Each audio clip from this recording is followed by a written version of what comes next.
She claimed she was sleeping when I called, but I could hear another man talking in the background. When I first met Kayla, I wasn't looking for anything serious. I had just gotten out of a long, exhausting relationship and swore I'd take time for myself. But somehow, she slipped right through the cracks I thought I'd sealed. We met at a community outreach event, of all places. I was organizing donations, and she walked in with 3 boxes of clothes, barely able to hold them, wearing an oversized sweater and that kind of messy bun that looks accidental but probably takes effort. She smiled. I smiled. It started with coffee that day. A week later, we were having dinner. 2 months after that, I was in love. With Kayla, everything felt light. She had this strange way of making you feel like you were the most interesting person in the room, even when you were just talking about the weather. We laughed a lot, stupid, childish belly laughs.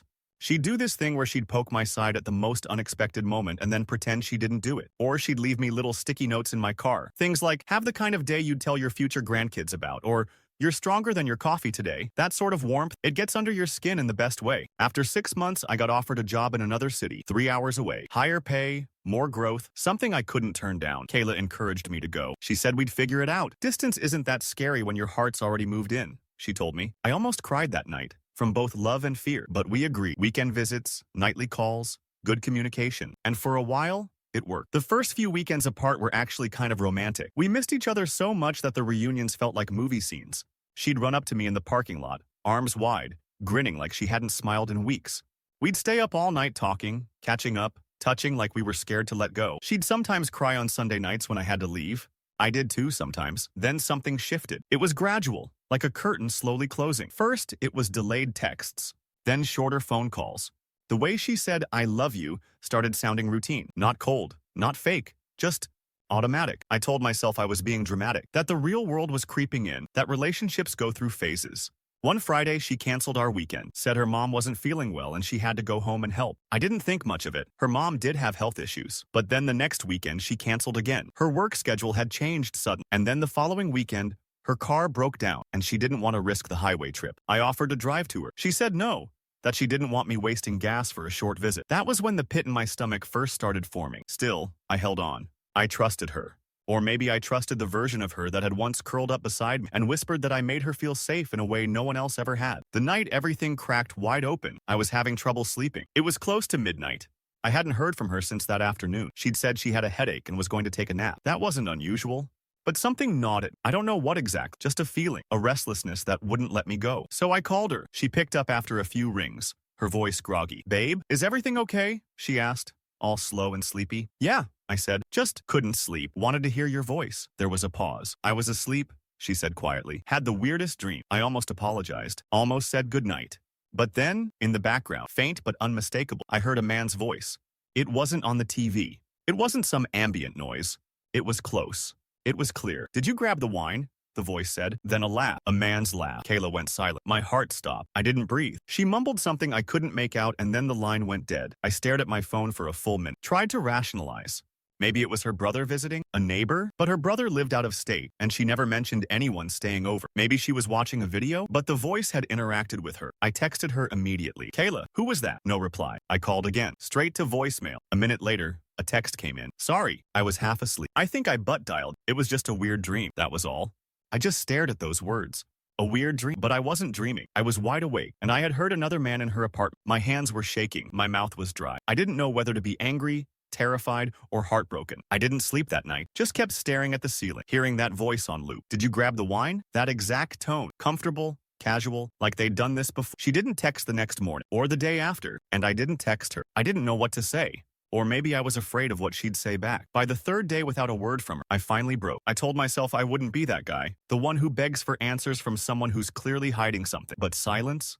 That was worse than any lie she could have told. I needed clarity, even if it shattered. So I sent one last message, just 5 words. I heard his voice, Kayla. The message stayed on read for hours. No reply, no apology, nothing. And that somehow hurt worse than if she'd screamed at me or denied everything. The silence was confirmation, cold, passive confirmation that I'd been replaced, or maybe I'd never really been in the position I thought I was to begin with. That evening, I tried to distract myself. I scrubbed my apartment, took a long walk, went to the gym and lifted until my arms shook, but everything brought me back to that voice. That one moment that changed everything. Not because it happened, but because it shouldn't have. Not to us. Not to what we had. I started replaying things. All the signs I'd ignored. The time she abruptly ended a FaceTime call because she said her phone was done, yet posted on her story 10 minutes later from a rooftop bar. The sudden new lingerie she joked about buying for herself but never wore when I visited. The random canceled plans. The dead zones where she said her phone had no signal. They weren't isolated events. They were dots. And when I started connecting them, they formed a shape I didn't want to recognize. Still, some part of me wanted her to deny it, to come running back with some wild explanation that made sense. I would have accepted it, honestly.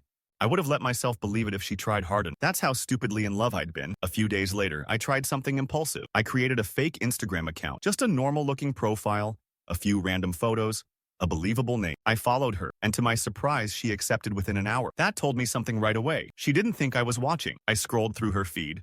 Not many new posts. But the stories, those were interesting. One was from 2 nights ago. Just a quick clip of a wine glass, some music in the background, and a guy's arm resting lazily across the table. No face. But definitely not hers. My stomach turned. The caption? Finally, a night to breathe. What exactly had been suffocating her? I screenshotted it. That same night, I hired a local flower delivery service in her city. I told them I wanted a bouquet of lilies and peonies delivered as a surprise to her apartment, with one specific instruction. The delivery person must hand them to her direct and, if possible, snap a discreet photo for the sender's peace of mind, I told them. The guy was cooperative, a little confused maybe, but said he'd try. The next day, around 4 p.m., I got the photo. There she was, standing in the doorway in an oversized t-shirt I didn't recognize. Behind her, half visible through the frame, was a shirtless man walking across the hallway with a coffee mug in hand. He looked comfortable. He looked at home. And that was it. There it was. Hard evidence. Not a hunch, not a suspicion. Proof. I stared at the photo for a long time. There was no anger anymore, just a hollow sort of clarity, like I'd been underwater for months and finally came up for air, only to find the shore completely different than I remember. Kayla still hadn't messaged me back. It was clear now that she had no intention to, so I deleted her number, deleted the chat, deleted the old photos, at least from my phone, even though I knew I'd still see them when I closed my eyes. I muted her on social media, logged out of the fake account, and tossed my phone aside. And then I cried. Not the silent, cinematic kind of crying you see in movies. I broke down, ugly, gut-wrenching sobs that felt like they'd been waiting months to erupt, because it wasn't just betrayal. It was the realization that I had loved someone who never truly existed, that I had shared parts of myself, deep, vulnerable pieces, with someone who had no intention of holding them with care. For the next few weeks, I went quiet. I didn't tell my friends, didn't post online. I just went to work, came home, ate whatever I had the energy to make, and slept too much, or not at all. But pain, I've learned, eventually turns into clarity. And clarity becomes a weapon if you let it. One night, unable to sleep again, I remembered something. Months ago, Kayla had told me about a guy she used to date, someone from her college days.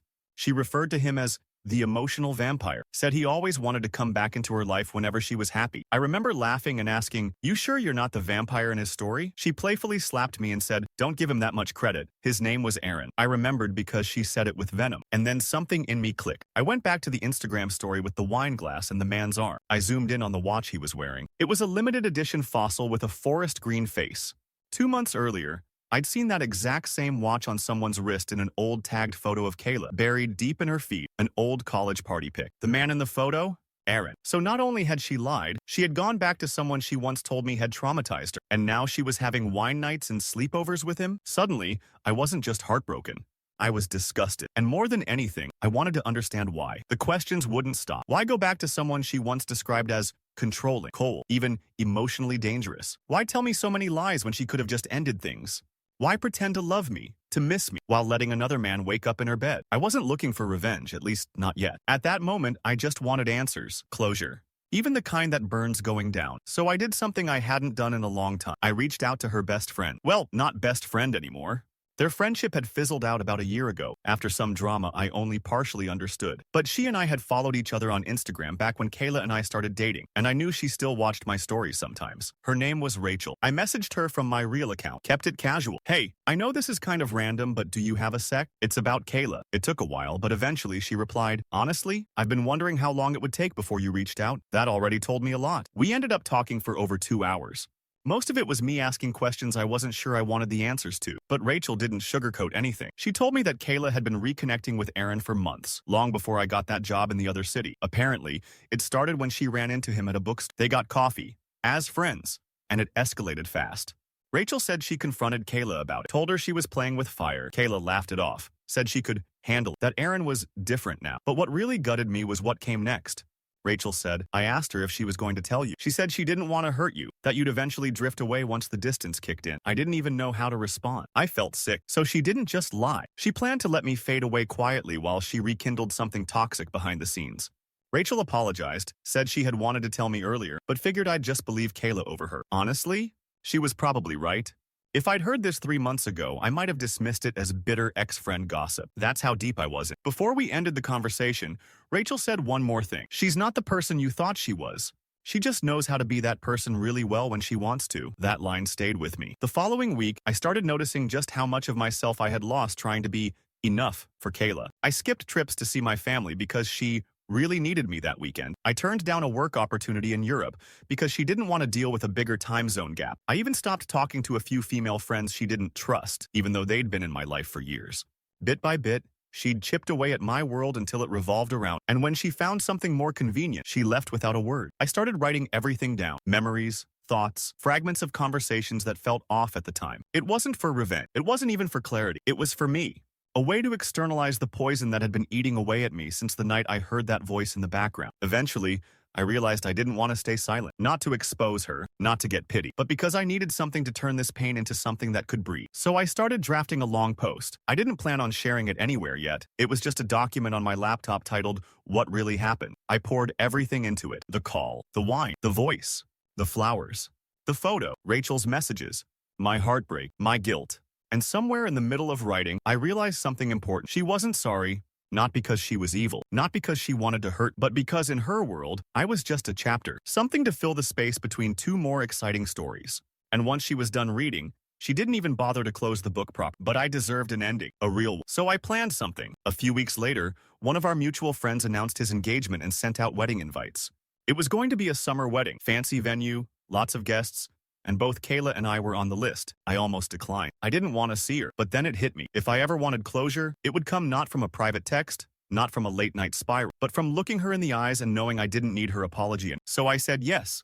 I'd show up, and I wouldn't flinch. The night before the wedding, I stayed up late going over my document again, not to revise it, but to remind myself how far I'd come, that I wasn't walking into that venue as the broken man she left behind. I was walking in as someone who had rebuilt his own goddamn foundation. I put on my suit the next day like armor and waited to see what she would do when she saw the ghost she tried to forget was still very much alive and no longer haunted. The wedding was in a vineyard an hour outside the city. Golden fields, rustic barn-style venue, fairy lights strung from tree to tree. It looked like something out of a movie. I arrived early trying to ground myself. I wasn't there to start drama, and I wasn't there to pretend everything was fine. I just wanted to be present, calm, untouchable. But that resolve faltered the moment I saw her. Kayla arrived late. Of course she did. Fashionably, intentionally late. She stepped out of a silver car in a dark green dress, hair pinned up, a delicate necklace I'd given her still dangling from her neck. She saw me almost instantly, and for half a second her eyes widened. Just half a second. Then she smiled. Not the kind that said, I'm sorry. Not even the kind that said, I didn't expect you here. It was the smile of someone who still thought she had control. She walked up to me with that familiar, airy confidence. The kind that once made me fall for her. Now it felt like a magician's trick I'd already seen too many times. Hey, stranger, she said, voice soft like old times. I didn't respond immediately, just gave her a nod. You look good, she continued, tilting her head. New haircut? I shrugged. Just a trim. She smiled again. It suits you. And then, like she hadn't ghosted me, lied to me, slept with someone else while I was calling to say goodnight, she leaned in and whispered, I've missed talking to you. That did it. I turned fully to her, locked eyes and said, really? Because I could have sworn the last time we talked, you hung up on me while another man was in your apartment. She blinked. For the first time, the smile cracked. I don't know what you think you heard, she started, but her voice was thinner now. No? I said, calm but cutting, because I remember it pretty clearly. He asked if you grabbed the wine. You said it was a dream. Her lips parted like she was about to say something, but no words came out. Then again, I added, you always were good at pretending dreams were real. She looked around quickly, suddenly aware we weren't alone. Guests were mingling close by, laughter filling the air. But there was an edge of tension now, a shift in energy. People were watching. I didn't come here to fight, she said quickly. Can we just talk somewhere else? Oh, now you want to talk? I stepped in closer, not loud, but clear enough. Where was that energy when I asked you directly? When I waited days for even a lie? Her jaw tensed. You're making a scene. I almost laughed.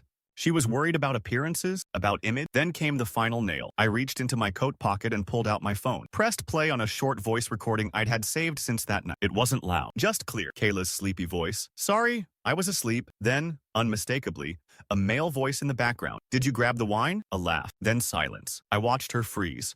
Every ounce of color drained from her face. Stop!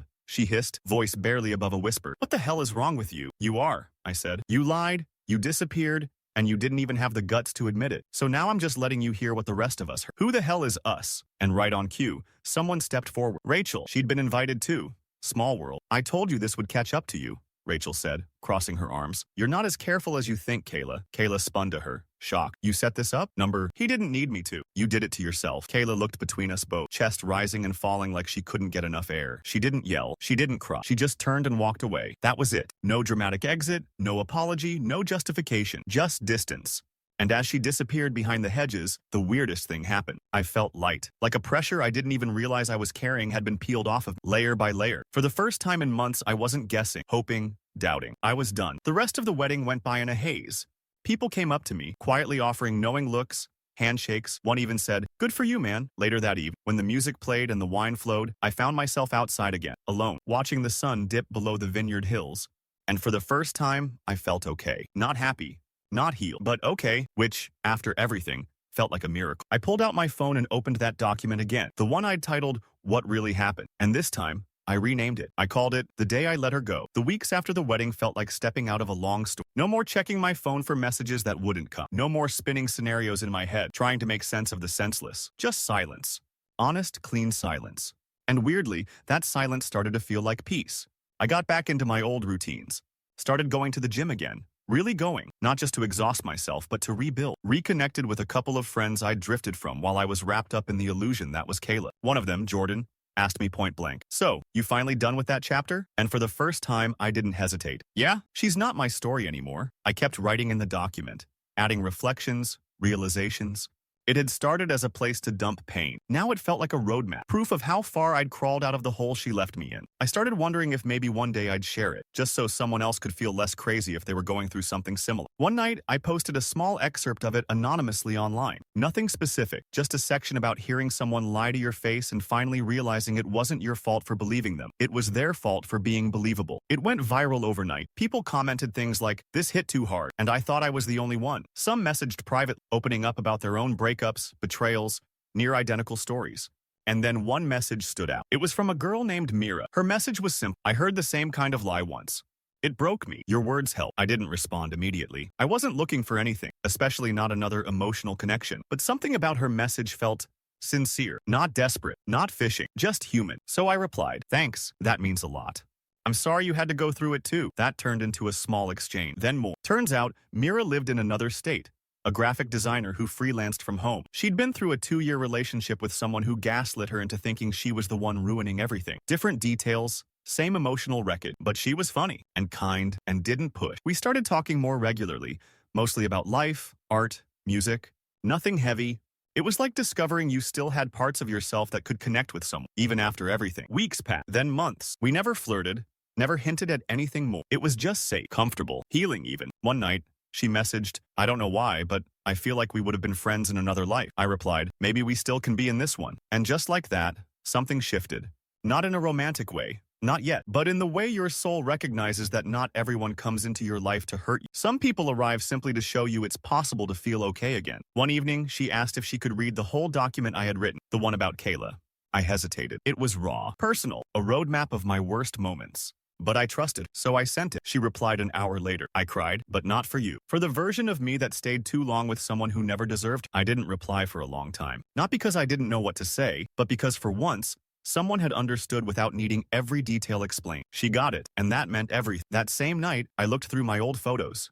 Screenshots, pictures with Kayla, things I'd kept just in case I ever wanted to revisit the past. And I deleted all of it. Not out of anger, not out of pain, but because I didn't need them anymore. Kayla had been a chapter. A hard one, a painful one. But she wasn't my whole story. And maybe, just maybe, the next chapter was going to be about something else entirely. Not revenge, not rebuilding, but rediscovering. 3 months later, Mira and I met in person. We didn't plan it like some grand moment. I was traveling for work, passing through her city, and she casually said, "If you have time for a coffee, I'd love to finally meet you." I almost backed out a dozen times. Not because I was scared of her, but because I didn't trust myself yet. I didn't want to walk into a new story while the ashes of the last one still clung to my sleeves. But I went, and when she walked into that little corner cafe, no makeup, oversized sweater, iced coffee already in hand, I realized something strange. I wasn't nervous. Not like before. Not like with Kayla, where everything felt like it had to be perfectly timed, perfectly said. With Mira, I just existed, and she let me. We talked for hours. Not about trauma, not about heartbreak, about little things. Childhood movies. Weird food combinations. Why she hated elevators and I still sleep with a fan even in winter. It felt less like meeting someone new and more like remembering someone you already knew from somewhere long ago. She smiled when she talked, but not in that calculated way I'd grown used to. Her smile didn't hide anything. It revealed things. Joy, sadness, curiosity, vulnerability. It was all just there, honest and unfiltered. Afterward, she texted, "I didn't realize how much I missed feeling safe with someone." I stared at that message for a long time because I knew exactly what she meant. We didn't label anything. We didn't rush. We talked when it made sense, shared space when we had it, and let the silence between us be a comfort instead of a punishment. And somewhere in that slow, quiet unfolding, I healed. Not all at once, not in some tidy montage of better choices and clean resolutions, but in the little moments, the laughter that didn't feel forced, the nights I didn't go to sleep replaying old betrayals, the way I started seeing myself again in the mirror, not just the damage left behind by someone else. I realized something I wish I had understood earlier. Healing doesn't mean forgetting. It means forgiving yourself for believing in the wrong person, for staying too long, for loving too much. And then, moving forward anyway, I did eventually share my story online. Not the angry version, not the expose, the real version, the full document, trimmed and shaped and rewritten into something that felt less like a wound and more like a map. I titled it, "She claimed she was sleeping when I called, but I heard another man in the background." People read it. A lot of people. Some shared it. Others messaged. One guy said it gave him the courage to finally walk away from someone who was slowly breaking. A woman said it made her cry because she finally felt seen. And in that moment, I realized Kayla didn't win. She didn't get to be the last thing that defined me. I did. I got the last word. Not through vengeance, not through confrontation, but by choosing to tell the truth and still believe in something better on the other side of pain. Months later, I ran into someone who used to know both of us. They asked if I ever heard from Kayla again. I hadn't.